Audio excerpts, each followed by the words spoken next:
Assalamualaikum warahmatullahi wabarakatuh. A'udzu billahi minasyaitonir rajim. Alhamdulillahi rabbil alamin wassalatu wassalamu ala asyrafil anbiya'i wal mursalin wa ala alihi wa sahbihi ajma'in. Allahumma anfa'na bima 'allamtana wa 'allimna ma yanfa'una wa zidna 'ilma. Subhanaka la 'ilma lana illa ma 'allamtana innaka antal alimul hakim. Allahumma amin. Alhamdulillah, syukurillah. Kita masih diberi kesempatan untuk meneruskan kuliah tadabbur surah Al-Mulk, surah 67, berdasar kepada buku Kerajaan Allah. Tuan-tuan dan puan, kuliah kita berada pada halaman 260. Kita masih lagi mentadabbur ayat 27 dari surah Al-Mulk. A'udzu billahi minasyaitonir rajim. فَلَمَّا رَأَوْا زُلْفَةً سِيئَتْ وُجُوهُ الَّذِينَ كَفَرُوا وَقِيلَ هَذَا الَّذِي كُنْتُمْ بِهِ تَدَّعُونَ. Maka apabila telah datang kiamat, mereka melihat azab yang dijanjikan itu secara dekat. Maka muramlah wajah orang-orang kafir itu serta dikatakan kepada mereka, inilah dia yang dahulu kamu kerap kali minta disegerakan kedatangan. Itulah ayat kesinambungan daripada penceritaan tentang kehidupan akhirat. Jadi tuan-tuan dan puan, kalau kita buat penilaian, mengkaji, kita melihat terlalu banyak ayat-ayat yang Allah ceritakan tentang hari akhirat.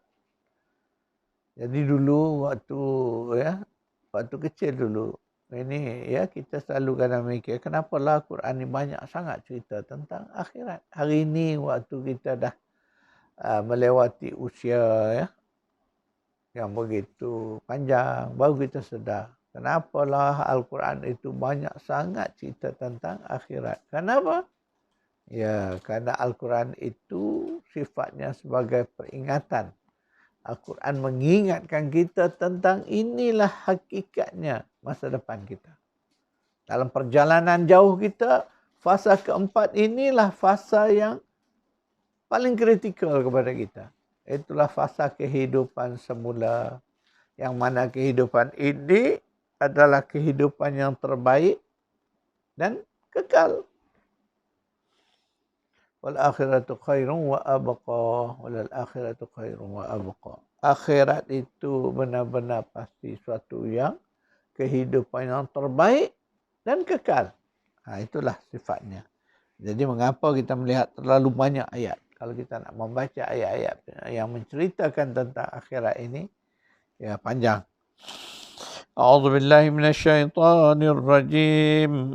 اليوم نختم على أفواههم وتكلمنا أيديهم وتشهد أرجلهم بما كانوا يكسبون. Pada hari itu kami meletakkan, memeteraikan mulut mereka, iaitu mengunci mulut mereka dan memberi peluang kepada tangan-tangan mereka untuk memberitahu kami kesalahan-kesalahan masing-masing. Dan kaki mereka pula menjadi saksi tentang apa yang telah mereka usahakan. Surah 36, Surah Yasin, ayat 65. Ini ayat ini sering kita baca. Ketika mana kita membaca Surah Yasin, kita akan membaca ayat ini. Jadi Allah nak cerita di hari akhirat esok, mulut kita tak boleh bercakap, tak boleh nak berhujah. Di dunia Allah bagi kesempatan kepada kita gunakan mulut. Tapi sayang hari ini sebab itulah kita diingatkan mulut ini adalah gambaran kepada diri kita. Apa yang kita cakap ini itulah gambaran jiwa kita. Gambaran kepada hati kita. Sebab tu mulut ni kena jaga. Yang kita nak cakap tu biarlah kata-kata yang baik. Kata-kata yang memberi makna, kata-kata yang memberi manfaat kepada orang yang mendengar. Jangan kita gunakan lidah kita ni untuk mengungkapkan fitnah. Hari ini orang memfitnah, Masya Allah. Jadi fitnah tu dah jadi pakaian kita, menjadi kebiasaan. Tak guna mulut, orang menggunakan tulisan, menggunakan foto, menggunakan video, macam-macam yang kita gunakan untuk melakukan apa yang hari ini disebut sebagai fitnah. Jadi ingat tuan-tuan dan puan, di akhirat nanti mulut tidak berfungsi sebagaimana di dunia. Di dunia mulut digunakan untuk berbicara, berkata-kata. Tapi di akhirat dikunci, ditutup. Yang berbicara adalah tangan kita, kaki kita. Dia akan menceritakan apa yang telah kita lakukan sepanjang hidup kita di dunia dahulu.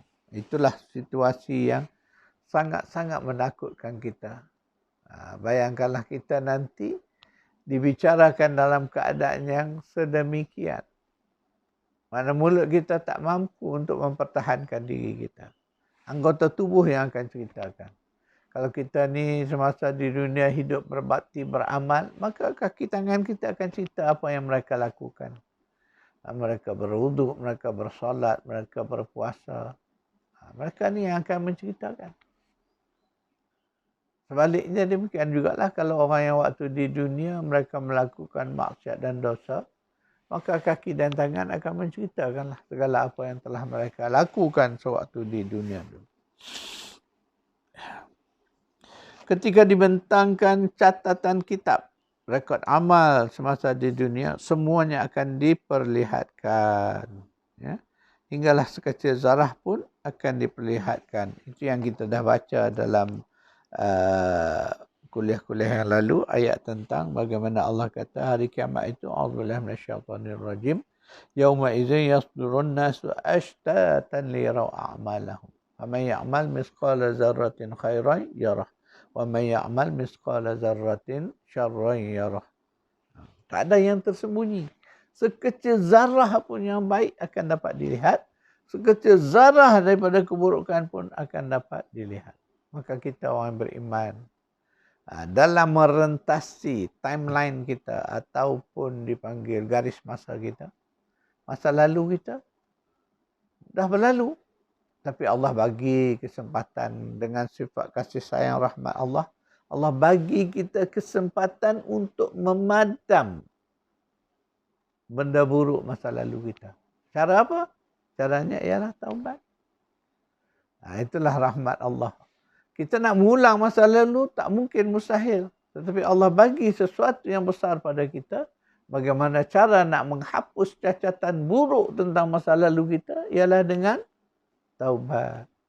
Maka dengan taubat itu Allah hapuskan segala keburukan masa lalu kita. Demikian juga kita orang yang beriman ini Allah janjikan dengan setiap kebaikan yang kita lakukan setelah kita sedar, setelah kita bertaubat, kita buat baik, setiap kebaikan itu di samping kebaikan itu memberikan satu ganjaran, dia juga dapat menghapuskan satu kesalahan. Itulah caranya Allah bagi kesempatan untuk kita menghapuskan rekod buruk kita. Alhamdulillah, syukur kita sebagai orang beriman. Itu sebabnya Allah tu sifatnya Maha Penyayang. Ghafurun Rahim, Maha Pengampun lagi. Kemudian menerima taubat, Tawwabur Rahim. Itulah sifat Allah. Sayangnya Allah pada kita tu, dibagi kesempatan kita boleh lupuskan segala rekod buruk kita. Dengan cara apa, tuan-tuan dan puan? Taubat. Kembali kepada Allah. Dan saya telah menyebutkan dengan rahmat Allah, Allah bagikan banyak pintu taubat untuk kita masuk. Taubat, istighfar. Istighfarnya orang-orang beriman. Istighfar para malaikat. Buat kebaikan. Kerana setiap kebaikan menghapuskan dosa kita. Jadi banyak pintu untuk kita memadamkan rekod buruk masa lalu kita. Jadi masa sekarang lah tuan-tuan dan puan, sebelum tibanya fasa ketiga. Kita sekarang berada di fasa kedua ni. Inilah masanya untuk kita manfaatkan untuk membersihkan rekod-rekod buruk kita masa lalu. Jadi kita ni Allah bagi peluang, jangan sekali-kali putus asa kepada Allah. Apa saja dosa yang telah kita lakukan masa lalu, kita tetaplah bahawa ia dilakukan dalam keadaan kita jahil. Kita tak sedar bahawa buruknya perbuatan itu. Jadi hari ini kita sudah taubat, istighfar banyak-banyak. InsyaAllah kita akan dibersihkan. Itu prinsip dasar kita orang beriman, mesti yakin sungguh. Kita kena optimis kepada Allah Subhanahu wa taala. A'udzu billahi minasyaitonir rajim.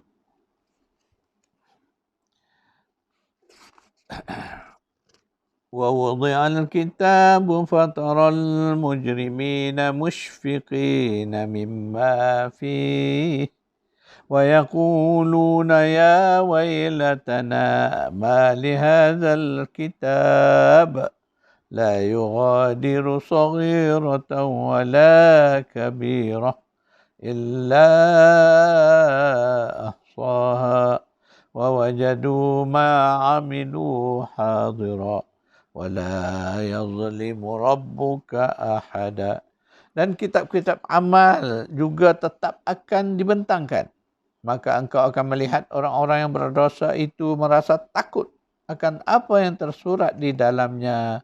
Dan mereka akan berkata, aduhai celakanya kami, mengapa kitab ini demikian keadaannya?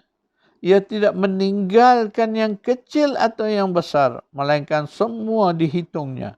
Dan mereka dapati segala yang mereka kerjakan itu sedia tertulis di dalamnya. Dan ingatlah, Rabbmu tidak berlaku zalim kepada seseorang pun. Surah 18 ayat 49. Surah 18 surah Al-Kahfi, ya, ayat 49. Begitulah Allah menceritakan bagaimana nanti kita akan diberikan kitab. Sama ada dari sebelah kanan atau dari kiri dan belakang kepada orang kafir. Ketika itulah dibentangkan, diperlihatkan. Sebab itu disebut tu yaslurun nas, ayat yang kita telah baca, bahawa Allah kata bahawa yauma idzin yasdurun nasu ashtatan. Tujuannya apa? Liyurau a'malahum. Itulah keadaan berlaku. Ketika itu dibukakan kitab, diperlihatkan segala amalan-amalan kita masing-masing. Supaya kita sendiri melihat dulu kita buat apa. Kebaikannya begini. Keburukannya begini. Semuanya akan diperlihat. Itulah catatan kitab tadi. Ya. Jadi dalam keadaan itu, orang yang berdosa merasa takut. Jadi mereka bertanya, waktu itu baru tersedar, ya Allah dahsyatnya kitab ini. Tak ada satu pun yang kita lakukan, sekecil-kecilnya pun ada dicatat. Yang baik atau yang buruk, semuanya tercatat. Ini tuan-tuan dan puan. Catatan kitab kita sangat dahsyat. Sebab itu ketika kita membaca ayat-ayat ini, ya, pada saya ni, ya, ketika kita mentadabbur ayat-ayat ini, ya Allah, rasa kita. Sedar tak kita bahawa selama ini dua malaikat yang ada dengan kita ni kerjanya mencatat, menulis, memerhati, mengawas kita ini. Semuanya dicatat, sekecil-kecil amal, niat kita dicatat di dalam kitab. Inilah kitab nanti. Tuan-tuan dan puan, alhamdulillah saya telah pun menyiapkan sebuah manuskrip buku. Tajuknya Dua Kitab yang menentukan nasib kita nanti. Sebenarnya jalan hidup kita ni, mungkin ramai kalangan kita tak sedar. Kita ini perlu bertanggungjawab pada dua kitab ini, tuan-tuan dan puan. Ya? Dua kitab. Iaitu, satu kitab itu ialah Al-Quranul Karim, kitab Allah. Dan yang keduanya ialah kitab catatan. Kedua-dua ini sangat besar kesannya kepada kehidupan kita nanti di hari akhirat. Jadi tuan-tuan, perempuan, ya, saya ingin mengingatkan, marilah kita fokus untuk hayat kita yang ada yang Allah bagi ni. Jangan lupa dua daripada kitab-kitab, ya, dua kitab penentu nasib. Inilah manuskrip buku yang saya sebutkan tadi, bahawa setelah mentadabur ayat-ayat ni, saya mendapat kesannya bahawa rupanya Allah bagi kita dua kitab yang kita perlu fokus. Yang pertama kitab Allah, iaitulah Al-Quran. Kerana kitab inilah yang menjadi petunjuk membimbing hidup kita. Dan satu lagi, jangan lupa kitab kedua ini. Kerana kitab ini yang akan menentukan nasib kita di sana. Kitab kedua ini kita tak tahu. Kita tak dapat melihatnya. Tetapi ingatlah, Allah sebut dalam Al-Quran tentang kitab ini. Salah satu daripada ayat yang kita baca tadi, ayat daripada surah Al-Kahfi tadi, di mana Allah kata, wa wudi'al kitab. Ketika kita dibentangkan kitab. Kitab itu yang mana? Itulah kitab catatan yang dilakukan oleh malaikat pencatat. Yang disebut sebagai katibin. Kerja dia mencatat. Kitab catatan inilah tuan-tuan perempuan. Yang ini kita tak tahu. Cuma nanti sampai di sana ketika diserahkan kepada kita, ya, berdoalah kita semoga kita akan diserahkan kitab kita dari kanan. Maka kita akan termasuk golongan yang berjaya. Jadi kitab ini juga sangat penting tuan-tuan. Sebab itulah dalam tadabbur tentang dua kitab ini, kita nak menjelaskan, ya, kita ini, kebanyakan kita ini kitab Al-Quran yang nyata, yang dapat kita pegang, baca, itu pun kita abaikan. Andainya kitab itu kita abaikan, maka kitab yang kedua nanti pun biasanya kita akan abaikan. Ya? Jadi tuan-tuan dan puan, kitab satu lagi itu, kitab catatan amal ni, kita tidak boleh campur tangan kerana ia adalah urusan malaikat ini. Tapi ingat tuan-tuan dan puan, Allah memberi kita jalan bagaimana nak menghapuskan catatan buruk kita. Ingat baik-baik. Di situ ada peranan kita. Allah memandu bagaimana supaya nanti kitab kita, catatan kita nanti menjadi kitab yang terbaik yang membela kita di yaumil akhir. Satu caranya ialah dengan bertaubat. Jadi tuan-tuan perempuan, kita orang beriman ni kena yakin sungguh bahawa Allah tu Ghafurur Rahim, Maha Pengampun, Maha Penyayang, penerima taubat lagi. Tawwabur Rahim. Jadi kita berserahlah diri kepada Allah, doalah, mohon keampunan sebanyak-banyak kepada Allah supaya kitab catatan kita nanti insya-Allah dibersihkan daripada catatan amal buruk, dipadamkan, delete sebelum kita kembali kepada Allah. Itulah rahmat Allah. Kerana Allah tahu kita ni manusia tak selamat daripada dosa dan kejahatan. Ya, ada yang kita lakukan dengan dalam keadaan tak sengaja, kita tak sedar. Tetapi Allah bagi kesempatan untuk membersihkan dengan cara taubat. Sekarang itu tuan-tuan dan puan, kuliah kita insya-Allah kita bertemu lagi pada kuliah akan datang. A'udzubillahi minasyaitonirrajim. Allahumma rabbana atina fid dunya hasanah wa fil akhirati hasanah wa qina adzabannar. Sallallahu ala Muhammad wa ala ali Muhammad walhamdulillahi rabbil alamin.